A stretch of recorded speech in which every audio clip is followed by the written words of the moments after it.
Hello there everyone and welcome back to Green Gourmet. Today the recipe is brioche bread. It's ultra soft, ultra rich and buttery. Of course, vegan butter. It's absolutely delicious to eat and very easy to make.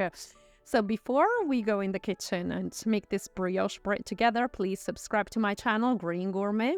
Like and share with anyone who you think might love a delicious and easy vegan recipe. Now, let's go in the kitchen together. The first thing is, of course, to activate the yeast.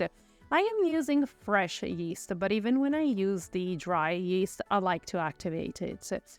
And here we are activating the yeast directly in the milk. For activating, the milk needs to be like warm.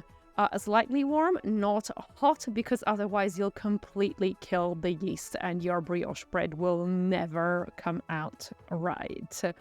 And of course, together with the milk, I also use a spoon of rice malt. As I've said before, I really like the rice malt. If you don't have it, you can use sugar, it's fine. And you just leave it there for like 10 minutes. In that time, the yeast will become frothy and bubbly. And the next step is that we put the flour and the sugar into the bowl of the stand mixer. And then we start mixing just a little bit with the stand mixer. And then we add the yeast and milk mixture. And we start the stand mixer at a low, medium, low speed.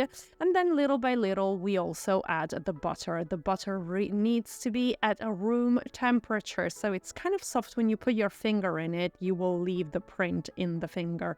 It must not be melted because otherwise it will affect negatively the texture of your brioche bread. And then you keep mixing and mixing. The secret with the brioche bread is that it will have to knead in the stand mixer for at least, I would say, 15 minutes, something between 15 and 20 minutes. And then when you remove it, it's going to be a sticky dough that you're going to put in a bowl and you're going to leave it to rest and to raise for a couple of hours. After raising for a couple of hours, you take it out of the bowl, you deflate it by punching it, and then on your kitchen table, you start kneading it a little bit, flattening it out as I'm doing now with my hands, and then just roll it a little bit and keep rolling it on the table to make sure that you seal it completely underneath. Then as you can see here, I am using a loaf pan. I'm not doing anything fancy. I'm not braiding it or anything. I'm just putting it straight into my loaf pan and I'm just spreading it out with my hands just to make sure that it covers the entire surface of the loaf pan. And then again, cover it with plastic wrap and put it back in your oven with the light turned on so that it stays in a warm place or in any other warm place you have in the house. And after 45 minutes, this is what it's going to look like. It raises once again because this is the second raise, and then it's ready to go in the oven. But before we put it in the oven, I like to spread a little bit of milk and maple syrup mixture on it because it makes it nice and shiny, and I think that it gives it the extra touch. If you don't like it or you don't have the maple syrup and milk in the house to make the mixture, it can go in the oven without it. Simply, it will not be shiny on top as mine is when you look at it right now. And after approximately 45 minutes, it's ready to come out of the oven, and this is what it's going to look like.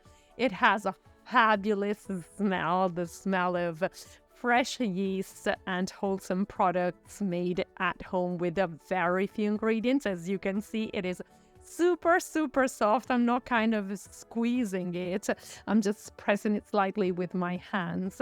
And this brioche bread is super soft, super delicious. And the great thing about it is that you can actually eat it alone, or you can use it for French toast.